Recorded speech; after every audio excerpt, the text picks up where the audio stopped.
एक बार रामू ने अपने दोस्त की ऐसी बात सुनी कि उसका दोस्ती पर से भरोसा पूरी तरह उठ गया। तब किसी ने उसे समझाया, ज़्यादा मत सोचो इसके बारे में, क्योंकि जब हम पहली बार घर से बाहर निकलते हैं तो हम सब के साथ इस तरह के अनुभव होते हैं, और इंसान को परखने की नज़र भी घर से बाहर निकलने के बाद ही पक्की होती है। रामू और श्याम एक साथ एक गुरुकुल में पढ़ाई किया करते थे। गुरुकुल की पढ़ाई के साथ साथ उनकी दोस्ती भी पक्की होती जा रही थी। रामू को लगने लगा कि 3 साल की पढ़ाई के बाद उसे जिंदगी भर के लिए एक सच्चा दोस्त मिल जाएगा। पढ़ाई का आखिरी साल था। परीक्षा देने के बाद तय होता कि कौन इस गुरुकुल में रहकर पढ़ाएगा और कौन गुरुकुल को छोड़कर यहाँ से अपने घर चला जाएगा। परीक्षा का दिन करीब आता जा रहा था। सभी विद्यार्थी परीक्षा के लिए जी तोड़ मेहनत कर रहे थे। तभी एक दिन श्याम गुरुकुल के कुछ अन्य शिष्यों के साथ बातें कर रहा था कि रामू उनकी सारी बातें सुन लेता है। श्याम कह रहा था कि रामू तो मूर्ख है, पता नहीं वो इस गुरुकुल में कैसे आया। गुरुजी उसे इस गुरुकुल में रोकेंगे ही नहीं, इसके लिए मैं तुम लोगों से 500 रुपये की शर्त लगाता हूँ। श्याम की ऐसी बात सुनकर वहाँ मौजूद सभी शिष्य हंसने लगे। रामू चुपचाप उनकी बातें सुनता रहा, फिर अपने कमरे में आ गया। उसे विश्वास नहीं हो रहा था उसका इतना जिगरी दोस्त पीठ पीछे उसके बारे में ऐसी बातें करता है। रामू को खुद पर शर्म आ रही थी कि मैं ऐसे इंसान को पहचान क्यों नहीं पाया, और मैं जिसे अपना सबसे अच्छा दोस्त समझता था वो तो विश्वास के काबिल ही नहीं है। ये सारी बातें उसके दिमाग में घूमती जा रही थीं। इसके अलावा वो कुछ और सोच ही नहीं पा रहा था। उस दिन वो चुपचाप अपने बिस्तर पर लेटा रहा। धीरे धीरे उसे भी शक होने लगा, कहीं सच में मैं इस गुरुकुल में ना रुक पाया तो। जब मेरा दोस्त ही मेरे बारे में ऐसा सोचता है तो पता नहीं बाकी के सब लोग मेरे बारे में क्या सोचते होंगे। ऐसे ही कई दिन और बीत गए। परीक्षा का दिन नज़दीक आ गया, पर राम अपने कक्ष में सोता रहता। ना तो गुरुजी के उपदेश सुनता और ना ही परीक्षा की तैयारी करता। बस वो चिंता में डूबा रहता, और उसने बाकी के सभी शिष्यों से भी दूरी बना ली थी, क्योंकि अब उसे गुरुकुल में किसी पर भी विश्वास नहीं रहा।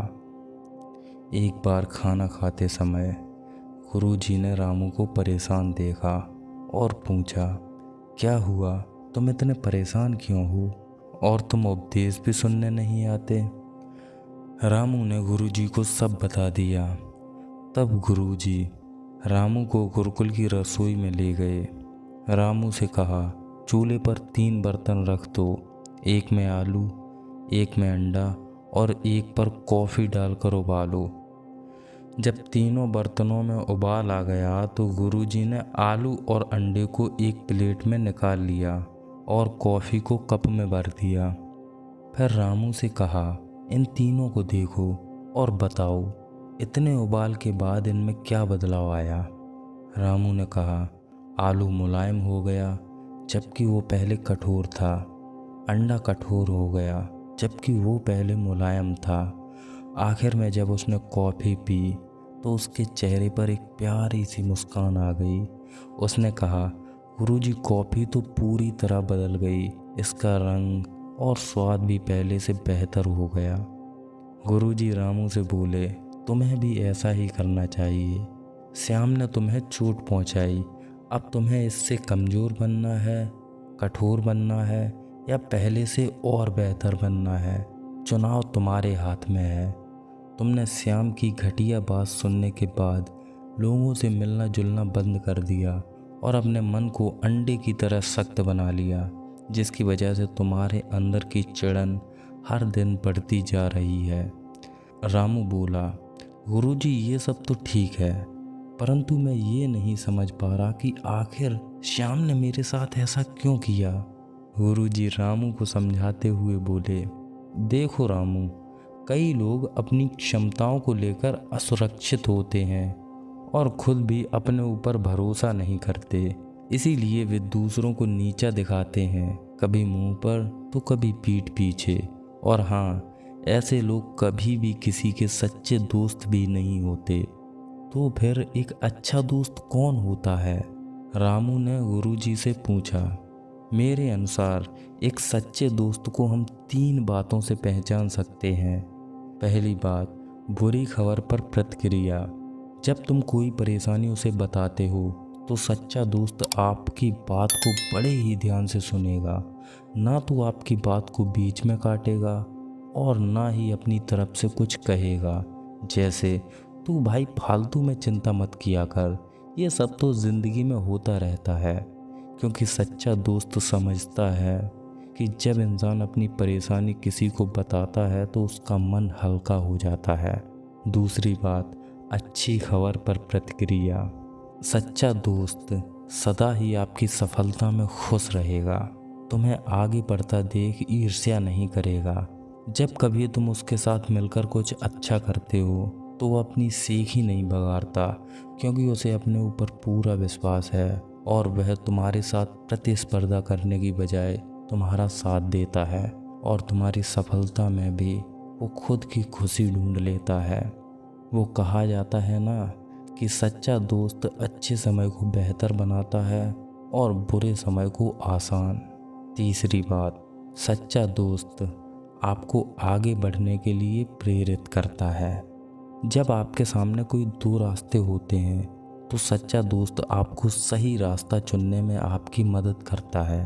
वो चाहता है कि आप जीवन के कठिन समय में भी आगे बढ़ते रहें। जो आपकी मेहनत पर हंसते हैं, जो आपको आपके लक्ष्य से भटकाने की कोशिश करते हैं, वे दोस्ती के काबिल नहीं होते। गुरुजी की ये तीनों बातें सुनकर राजू का दिमाग घूमने लगा। उसे पुरानी बातें याद आने लगीं। सबसे पहले तीसरी निशानी सामने आई। जब रामू पाठ की तैयारी करता तो श्याम कहता, अभी क्या होगा, हम बाद में पाठ की तैयारी करेंगे। एक बार रामू दौड़ की प्रतियोगिता में जीता तो श्याम ने कहा, ऐसी प्रतियोगिता तो मैं जीतता ही रहता हूँ, इसमें क्या बड़ी बात है। अब रामू को समझ आ गया कि श्याम तो हमेशा से ही हल्का इंसान है, उसे खुद की क्षमताओं पर विश्वास ही नहीं। इसीलिए वो सदा मुझे प्रोत्साहित करने की जगह हतोत्साहित करता रहा। फिर रामू को महसूस हुआ, ऐसे दोस्त से तो अकेले रहना बेहतर है। अब रामू के मन में एक सवाल और घूम रहा था। उसने गुरुजी से कहा, गुरुजी तो मैं सच्चे दोस्त कैसे ढूंढ सकता हूँ? गुरुजी ने कहा, सबसे पहले तुम खुद को देखो, क्या तुम में वो तीनों खूबियाँ मौजूद हैं जो मैंने एक सच्चे दोस्त के बारे में अभी तुम्हें बताई? क्या तुम दूसरों की तरक्की पर खुश होते हो? क्या तुम दूसरों से ईर्ष्या तो नहीं करते? क्या तुम्हें लोगों की बात आराम से सुनना पसंद है? जिस दिन तुम्हारे अंदर ये तीनों चीज़ें आ गईं, उस दिन के बाद सच्चे लोग तुम्हारी तरफ खुद ब खुद आकर्षित होने लगेंगे। साथ ही साथ तुम्हें मनोविज्ञान और लोगों के इरादे समझ आने चाहिए, जिससे तुम अच्छे और सच्चे लोगों पर विश्वास कर पाओ। रामू को गुरु की सारी बातें समझ आ गईं और फिर उसने श्याम जैसे लोगों पर ध्यान न देकर परीक्षा की अच्छी तैयारी करी और अच्छे अंक पाकर वो वहीं रुककर पढ़ाने लगा और साथ ही उसे कुछ अच्छे और सच्चे दोस्त भी मिले। दोस्तों, आपको इस कहानी से क्या सीखने को मिला, कमेंट में ज़रूर शेयर कीजिए। और हाँ, यदि आप इस चैनल पर पहली बार आए हैं तो इस वीडियो को लाइक और चैनल को सब्सक्राइब करना ना भूलें। तो मिलते हैं एक और नई वीडियो के साथ।